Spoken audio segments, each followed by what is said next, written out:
Ndabaramukije mwese mwahise mwokurikira ibiganiro vya HTV kandi ndanabahaye n'ikaze muri kino kiganiro cingo n'imiryango. Ikiganiro cacu cuno munsi tuza kubayagira kubijanye no kurera abana tukabarera mu ndero gikristo nka kimwe mu gikorwa Imana yahaye abavyeyi. Ico naco nticoroshe, tuza kugifashwamwo no mutumire wacu nawe si uwundi ni Pasteur Aline Ndihokubwayo, ni waza kudufasha muri kino kiyago, ni waza kutubwira ico ijambo ry'Imana rivuga kukurera abana muri iyo ndero gikristo. Mbega none twovyifatamwo gute? Twobarira uko umugenzi w'ikirundi uvuga, twobarira twisunze uko twarezwe n'abavyeyi, canke tworonka inyigisho canke tukaronka imirongo ya Bibiliya ishigikira kukungena umuvyeyi yorera abo bana. Pasteur Aline Ndihokubwayo, turabahaye ikaze muri kino kiganiro kandi turanabaramukije. Murakoze cyane kuba mwatwiyumviriye mukadutumira kuri televiziyo yacu ya Heritage. Hama ndumu mama ndubatse imyaka 22 irarenga, hama nkaba mfise abana bane nibo twavyaye, ariko hariho n'abandi benshi tureze. Murakoze. Ego turumvise kandi ko musanzwe mufise abana muriko murarera, musanzwe kandi mufise n'ibindi bikorwa byo mwishengero mukora. Twashaka kubaza akabazo, mbega none ukurera abana coba igikorwa c'Imana? Nukuri kurera abana no gukorera Imana. Kuko iyo ureze abana neza uba uri gutegura urunganwe rwo muri kazoza. Imiryango yo muri kazoza izubakwa neza, kuko warezwe neza, wahawe ibikwiriye nawe azokubaka urugo neza, arere neza abazovyara. Iyo ureze neza abana uri gutegura abarongozi bejo b'igihugu, uba uri gutegura abakozi b'Imana bejo. Ikindi naco buriya nta muntu numwe abaho Imana itamwiyumvireho. Usomye mu ijambo ry'Imana urabona neza yuko muri Yeremiya 1:5 ngo ntarakubumbira mu nda y'umuvyeyi wawe nari ndakuzi, ukiri muri yo ngo nari narakurobanuye. Byumvikana neza ko umuntu wese yaremwe n'Imana hari ikintu ahamagariwe kuzoshitsa mw'isi. Rero iyo uri umuvyeyi mwiza canke umurezi mwiza aho uherereye, uba uriko utegura urunganwe rwo muri kazoza rwiza, kandi ukaba uri kurushoboza kuzoshitsa umugambi w'Imana, kuzoba inyishu y'imiryango, inyishu y'ishengero, inyishu y'igihugu eka n'amahanga. By'ukuri kurera neza no gukorera Imana ahubwo nico gikorwa ca mbere gikwiye kuba icambere imbere y'ibindi bikorwa vyose. Tuvuze kurera neza turumvamwo kandi turavyumva ko ari kurera neza, mugabo ni gute none ko kurera neza? Hari ironga bibiri ariyo yotubwira, mbega kurera neza umuntu arera neza gute? Kurera neza ni kwisunga ijambo ry'Imana. Uti kubera iki? Imigenzo iragerageza kurera, mugabo imigenzo ntitunganye, kuko imigenzo igendana n'ibihe kandi ari igihe yihenda. Iyo uravye iterambere, hari igihe iterambere umenga risa nk'iriko riraturerera, mugabo ugasanga riko riradusamburira. Ariko vy'ukuri ijambo ry'Imana riratubwira muri Zaburi 127 ngo abana ni ngabire iva ku Mana. Rero nimba iyo ngabire iva ku Mana, uworera wese adaciye canke adasiguje Imana, atarongowe n'Imana, abariko akora ubusa. Kuko nimba nk'uwigikoresho mpawe ni societe kanaka, kugira ico gikoresho ndikumva igikoresho umwana ahuriye n'ikoresho umwana n'ubuzima, ntegerezwa kuraba neza abagikoze kwico gikoresho, abagikoze bakangira inama ngene nzo gikoresha. Umwana nawe n'ingabire iva ku Mana. Rero hariho imirongo myinshi biri tubwira. Usomye mu Banyefeso 6 kandi havuga ngo abana mubarere, mubahane, mubahanure nguko umwami agomba. Ubugombe bw'Imana nuko abana bacu tubarera, donc tutabahebera abakozi bo mu nzu, tutabahebera amashure ngo abigisha baturerere, tutabahebera amateleviziyo ngo baturerere, tutabahebera igihugu ngo kiturere. Ntumenye nkaya vyara muci kavuga ngo ahanje ndasigaye ngo asigaye aho umwungere. Rero abana dukwiye kubarera warabavyaye, canke ukisanga hari abana bari mu Imana yagushiriye mu nzira, ubarere, tubahane. Bibiliya tugira ko abana bahanwa. Iterambere riko riraza, kandi mu bihugu biteye imbere ikintu cyo guhana abana kiriko kirahava. Ariko ijambo ry'Imana riratubwira ko abana bakwiye guhana, kuko abana ntiba baragera ku rugero rwo kugira ubwenge bwa maturity. Rero hari igihe umwana umuhanura ntiyumve, mugabo kumuhana mu rukundo bikamugarura. Irindi jambo rikatubwira ngo tunabahanure, bisigura ko ababyeyi n'abarezi dukwiye kuba abahanuzi ba mbere b'abana bacu. Kirazira ko abana bagira abandi bahanuzi, kandi iyo umwana atanguye kurondera abandi bahanuzi bisigura ko hariho uruhara twebwe ababyeyi tutakoze neza. Kandi ijambo ry'Imana rikavuga ngo niko Imana ibigomba. Imigani 22:6 havuga ngo toza umwana indero akwiye kwamana azorinda asaza atarayivamo. Byumvikana neza yuko hariho igihe kanaka tuba dushatse barivuga neza yuko iyo umubyeyi yibungenze ashobora gutanga ubuzima ku mwana akiri mu nda, iyo afise agahinda, iyo afise umubabaro, ngo n'umwana ari mu nda ngo arabyumva. Iyo anezerewe umwana ari mu nda arakina. Rero nk'indirimbo ashobora kumvisha indirimbo umwana nawe nyine agahezagirwa muri izo ndirimbo. Ashobora kugusengera, uwo mwana akamusengera akamwaturaho ibintu, akafata ku ndebe akavuga ati amaze ubu buhinga bwarateye imbere, ushobora kumenya ko ari umukobwa cyangwa umuhungu, ati uri umuhungu uzoba umusore muzima, uzoba umugabo, uzoba umurongozi akomeye. Birumvikana ko umwana watuye uko, erega biravuga ngo ubuzima n'urupfu biri ku rurimi. Umwana natuye ko azoba umusore muzima, azoba umushinga azoba umugabo muzima, azoba umurongozi akomeye, azoba ikibazi mu isi, azohinduka umukobwa gusa, mba naramuhenzagiye. Ariko nimba mvuga nayo sinzi icyo ntwaye, aha ndafise inda mugabo ni nk'akarorero.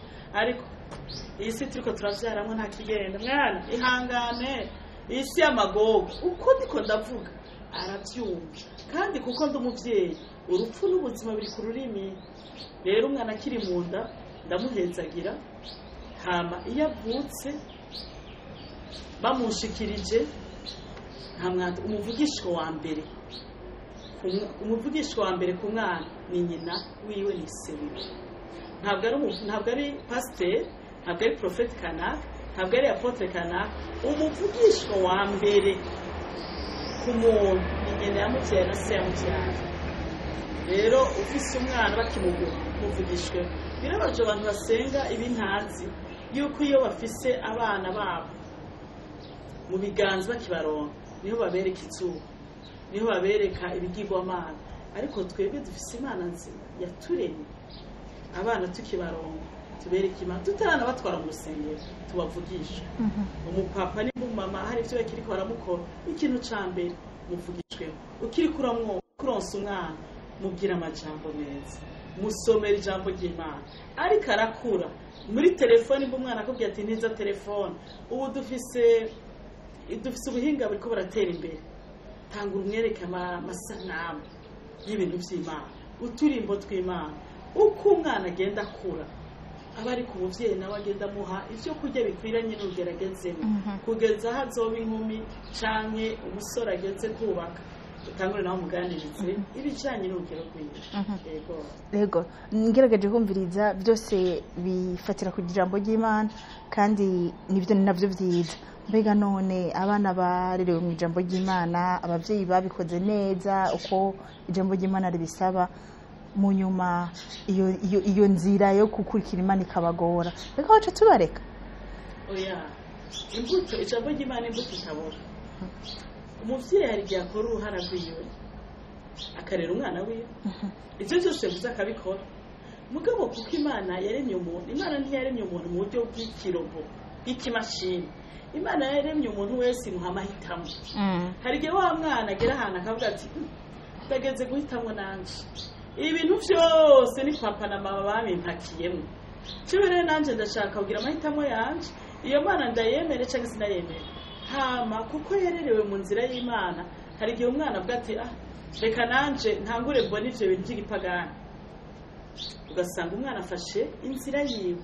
Mugabo twabonye neza yuko mu migani 22 baravuga ngo toza umwana indera akwiye, wowe ukora uruhara rwawe umuhindero akwiye. kandi azokwamana ngo azorinda asaza atarayivamo. Niyo bishitse agatambamira iburyo canke ibumoso akava muri iyo nzira, ngire mbabwire ko ijambo ry'Imana ntiribora. Aragenda akanya gato ugasanga vya bindi n'ubusa, agasanga ivyo yagiyemo ntimuha kunyugwa, ntimumara inyota, ntimuha amahoro, muga kuko hari ikintu umuvyeyi yabivye muri we agahindukira. Erega ijambo ry'Imana rivuga ngo tuzomenya ukuri kuduha umwidegemvyo. Ava mu kuri akibaza ngo agiye mu mwidegemvyo, kuko isi ni kwibesha. Va mu vy'Imana uca ubaribe, uca usambuka, uca umera nk'abandi bajene bose. Hama agasanga ahubwo uko kuri yavuyemo ku ijambo ry'Imana ntagiye mu mwidegemvyo, ahubwo agiye mu bimusambura, kuko yari yarumvise ijambo ry'Imana. Aramenya ati vya bintu nagiye mwerega n'ibinsambura, singisinzira ntanyoye agatabi, sinkironka amahoro ntafise umuhungu cyangwa umukobwa, nawaguma bampeba bwa bundi vya bindi vyari vyo kusambura umutima. None agaca agaruka muri ya nzira twamutoje akiri muto. Rero nashaka no guha ihumure abavyeyi bakoze uruhara rwabo, ariko abana bakava mu nzira y'Imana, bahumure ico bakoze baragikoze, babandanye babasengera, ahubwo babandanye babegera, kuko ari igihe umwana agira isoni ati mbega ndahera ko namutegera. Oya, umuvyeyi abandanya aheka umwana kugeza igihe atazoba akiri mw'isi. N'uwavuye n'umwana wasohoye akaja mu rugo cyangwa akaba umwana w'icangazi, umugongo w'umuvyeyi uruha utakiriho. Bandanye uheka umwana ukiriho, ubandanye uheka, ubandanye uba hafi, kandi wizeye Imana. Imana ibaheza. Amen. Hoba hariho inyungu ku mwana arezwe neza rero mu ijambo ry'Imana, Imana ivyunguka mwiki? Umwana arezwe neza hari inyungu nyinshi. Tutaravuga icyo Imana ivyungukamwo, icambere usanga umwana arezwe neza usanga ari umwana yubaha. Burya abantu bose usanga batubaha, ugasanga n'umuntu akuze ageze mu rwego rwo kurongora abandi ariko ntagira indero. Burya nuko atigeze areka, kandi indero nk'uko twabivuze n'ijambo ry'Imana, umwana arezwe neza yubaha abantu bose, ku bavyeyi, ikibano n'abandi bose. Kina cy'umwana arezwe neza usanga anyuzwe. Burya abantu usanga mu buzima batanyugwa, ngo abandi bo baguze telefone bigeze ku rwego rukomeye, ngo abandi bo baguze akaduga, abandi bo bariko baja hanze, abandi bo baronsabaga ngo ubundi yaronse umugabo je naronse igito. Usanga ari umwana atigeze anyugwa. Burya ijambo ry'Imana rizana kunyugwa. Rero burya umwana yarezwe neza mubona yuko usanga anyuzwe, anyugwa n'ivyo afise, anyugwa n'ahari, anyugwa n'abafise. Ikindi kigaragara umwana yarezwe neza usanga afise icizere kuri we, usanga afise icyo nokwita self confidence, afise icizere. Usanga ingabire ziri muri we zidapfa ubusa, amatara ari muri we ntayapfisha ubusa, kuko umuvyeyi baramubaye hafi kandi akamureba mu ijambo ry'Imana, abazi ko vyose abishobozwa n'Imana. Ingabire yose tariri muri we arayishira habona, ikabera umugisha abantu bose. Umwana yarezwe neza usanga ari umukozi, usanga ari ikimazi. Burya abantu benshi babanebwe n'abantu batigeze batozwa imbere. Usanga ari umukozi uhereye mu rugo iwe, mu rugo, mu muryango, mu kibano, mu mashuri, ahantu hose. Umwana yarezwe neza usanga afise urukundo, kandi urwo rukundo usanga urukundo atari urwakira, ari urutanga. Rero ngaruke ku nyungu Imana igira. Inyungu rero ku mwana yarezwe neza ku Mana nuko uwo mwana azokuba ku rugo neza. Tuzogira imiryango yubaha Imana, tuzogira imiryango idasambura, kuko ibintu vyo kwahukana, gutandukana nibikomere vyo mu buto canke ku umuntu atarezwe. Tuzogira imiryango ikomeye. Rero imiryango ikomeye iramura abana bazima. Iyo ni inyungu ikomeye cyane, kandi murazi ko urugo ni institution yashizweho n'Imana.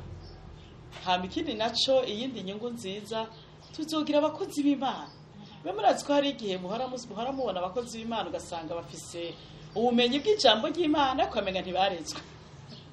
Ugasanga umuntu yitwa umukozi w'Imana, teoloji ni nyinshi cyane, mugabo muri hagati n'uyu muntu yoba yararezwe.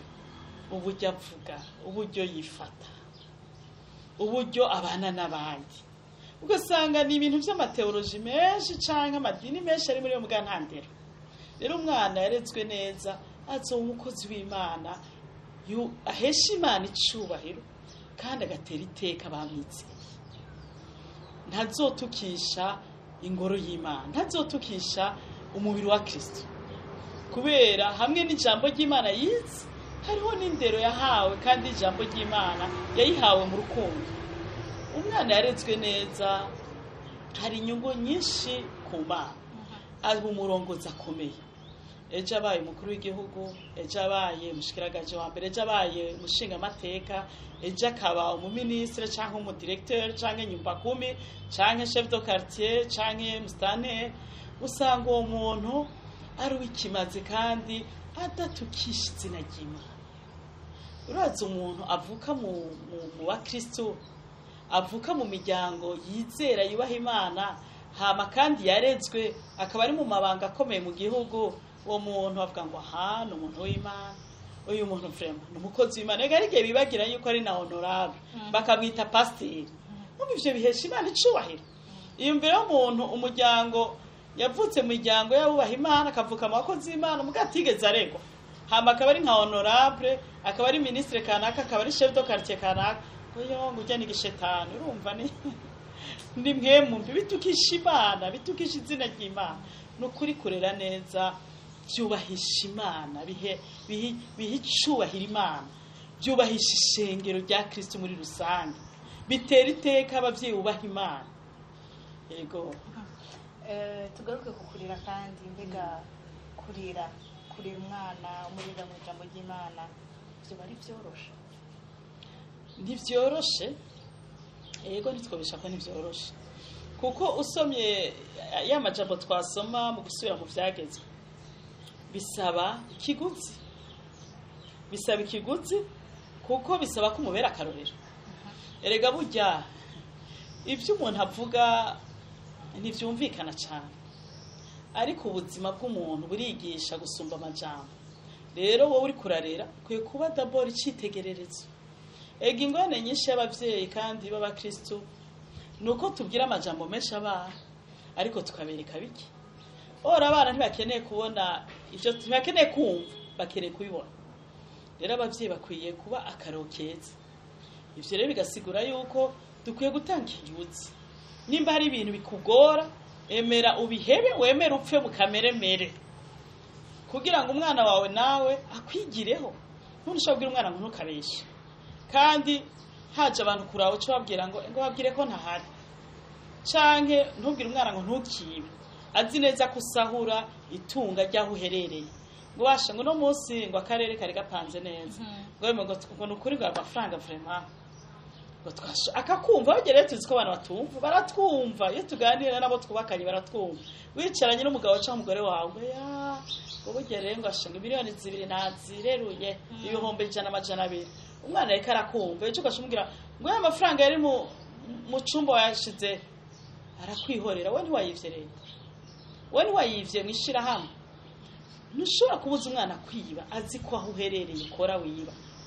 Ntushobora kubuza umwana ingeso mbi z'ubuhungu azi neza ko na wewe wama mu bagore b'ivyigenzi canke mu bandi bagabo. Ntushobora kubuza umwana, ntushobora kubuza umwana. Ega abana nabo nyene ntibarimwe nk'amamashini.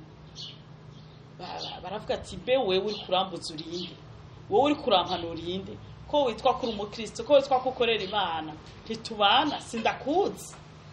Rero ikintu ca mbere bisaba kubabera icitegerezo, kubabera akarokeza. Ikindi naco bigasaba kubaha umwanya. Burya kugira umuntu ahinduke si ibintu umwandikira, kuko ivyagezwe ntibihindura, ahubwo n'ubuzima umuha. Birasaba rero kumuha umwanya. Rero abavyeyi benshi nitwigira umwanya w'abana, kandi ivyo umwanya waragoye, umwanya warananiranye. Mugabo abavyeyi twiye kumenya neza ko itunga rufise rya mbere ni abana. Nta soko baguramwo umwana, nta buvuzi butanga umwana. N'ababugerageza barakubwira ati Imana idufashije, cyangwa bakakubwira ngo amahigwe ngo angana ibice nk'ibi n'ibi. Nta hantu umwana umukura. umwana ni ingabire iva ku Mana. Rero nimba ari ikintu dukwiye guha umwanya ni abana. Abakozi b'Imana, tuba abakozi b'Imana mu ishengero, ariko tumenye ko ishengero rya mbere ritangura mu rugo, kuko bizotugora gufasha abandi tutafashije abacu. Abantu bose turongoye, dufite ibyo turongoye mu gihugu, nimba ari ubushikiranganje, nimba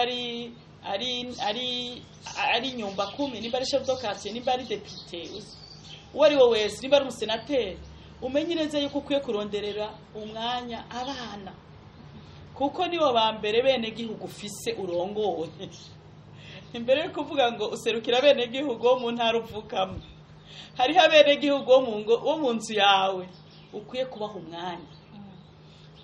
Umudandaji, hari igihe tuzi yuko amafaranga azotuma abana bacu tubashira amashuri meza, tubaronka kwiga hanze. Umwana utahaye umwanya mu rugo rwawe numushira hanze azogukora amarorerwa. Rero birasaba ko ubaha umwanya, birasaba kubumviriza, hakaba ikiganiro, kandi ikiganiro c'abana kiragoye cyane cyane abana bageze mu myaka y'imiyabaga. N'abana babumva yuko baciye ubwenge. Ibi byararenganye mama, ibi byararenganye papa, mushaka kutugira ibi abantu ba kera. No, ubu bimeze uko. Birasaba yuko ubumviriza, kuko utabumvirije ntugira aho bafashiriza. Birasaba kandi kubihanganira, ukabareka urugendo rwabo rw'ubuto bwabo ukihangana. Birasaba yuko hari n'ibyo ureka, ubonye atari byica, ubonye yuko atari ibyaha, ukavuga ati basi reka ndabireke, reka ndabyihanganira. Agira umwanya wiwe ukazura muba hafi. Birasaba kwihangana, kandi si kwihangana gusa, no koresha ijambo ry'igifaransa perseverance. Yego, bari bahezagiye. Turiko turasozera, nashaka duse n'abegeraniriza hamwe ibyo twavuze byose mu ijambo rimwe, mu kubabaza nti mbega none ko iby'inosi canke n'abakristo tubona baramaze kubifata, ni umwana namuhawe n'Imana, kandi Imana izomurera ntazokora ibyaha kurusha abana, kandi Imana yarabigaruriye, irafise uburyo bwo kubigarurira. Abandi nabo bakaca bavuga bati nije ndamurera, ugasanga abo bantu bose babiri bagiye ku rugezo runini. Ivyo bintu byo mwe mwibafite. Imana niturerera, ariko ikorana n'abavyeyi. Abavyeyi turabakozi b'Imana iyo turiko turera abana, ariko Imana nayo nibarera. Nishobora ngo abana nabahaye Imana, narabeguriye Imana, ntaho bazoja, ntaho bazoshika, je ndabasengera, narabatwaye barabahezega, nabatwaye mu rusengero vyararangiye, nta n'umwanya afise, biragoye. Imana irabizi. Naranababwiye oya, mbwire ndababwire neza yuko Imana ntikunda ibijorere rashi. Imana ikunda abantu bari responsable. Oriyo ni irresponsabilité ikomeye cyane. None abana ko atarerewe mu ijoro, ko Imana yabazanye mu Ngagara cyangwa ikabazana mu Kamenge, ikabakuha mu Kinindo, ikabaguha mu Burundi, bisigura yuko Imana ishaka gukorana nawe. Rero Imana iturera gute? Imana ihindura umutima w'umuntu. Nta muvyeyi ashobora guhindura umutima w'umuntu. Imana niyo ishobora transforma, kuko nishika aho umuvyeyi adashika. Ariko ivy'indero, ivy'urufatiro, ni papa w'umwana, ni nyina w'umwana, n'uwo muvyeyi yahawe abana nubwo atabavyaye, n'uwo muvukanyi yasigaraniwe bene wawe, ni wewe ubarera. Kandi imbere y'Imana uzobabazwa, kuko hari ibintu byinshi Imana yakwizeyemo yuko abo bana uzobashikanaho. Rero wowe usa n'umwakirizi, usa n'umugestionnaire w'ubutunzi bukomeye Imana yakujeje. Rero nashaka kubwira abavyeyi, muha agaciro abo bana banyu, mubarere, mushireho urufatiro, mubabe hafi, mubaganirize. Hama Imana nayo izokora ikorwa cyayo cyo kubahindura no kubashikana kure. Imana ibahezagire. Amen. Ego duhejeje kurabira hamwe no kumva ingene ijambo ry'Imana ryo rirera. mu masengesho abavyeyi baha abana babo, mu byo babaganiriza, mu byo bababwira, mu byo babakorera, mu kuba akarorero keza kuri abo bana, mu citegererezo ciza. Aho hose tuba turiko twerekana ingene umuvyeyi ari we arera umwana, mugabo kandi akamurerera mu by'urufatiro by'ijambo ry'Imana. Ni na hano duce dusozera ikiganiro cacu, twariko turabira hamwe ingene umwana yorerwa mu ndero bwa Kristo nka kimwe mu gikorwa Imana yashinze abavyeyi, kandi igikorwa gihambaye gose. Twari kumwe na Pasteur Aline Ndihokubwayo, uwo nawe ni umuvyeyi kandi arafise abana bakuze n'abandi bakiri bato. Mu gice cya kabiri tukaba tuza kurabira hamwe ingene uwo Pasteur Aline yashoboye kurera abana biwe, atubwira ubuzima bwiwe, atubwira ingene we wabigenza, tubishira mu bitari mu mvugo gusa, ariko n'ingene we yabigenjeje kugira ngo ashobore kurera abana b'imiyabaga, abakure ndetse bagere no mu bigero no musa afise abana bakuze. Tuje tubirabira hamwe. Umwami Yesu abahezagire.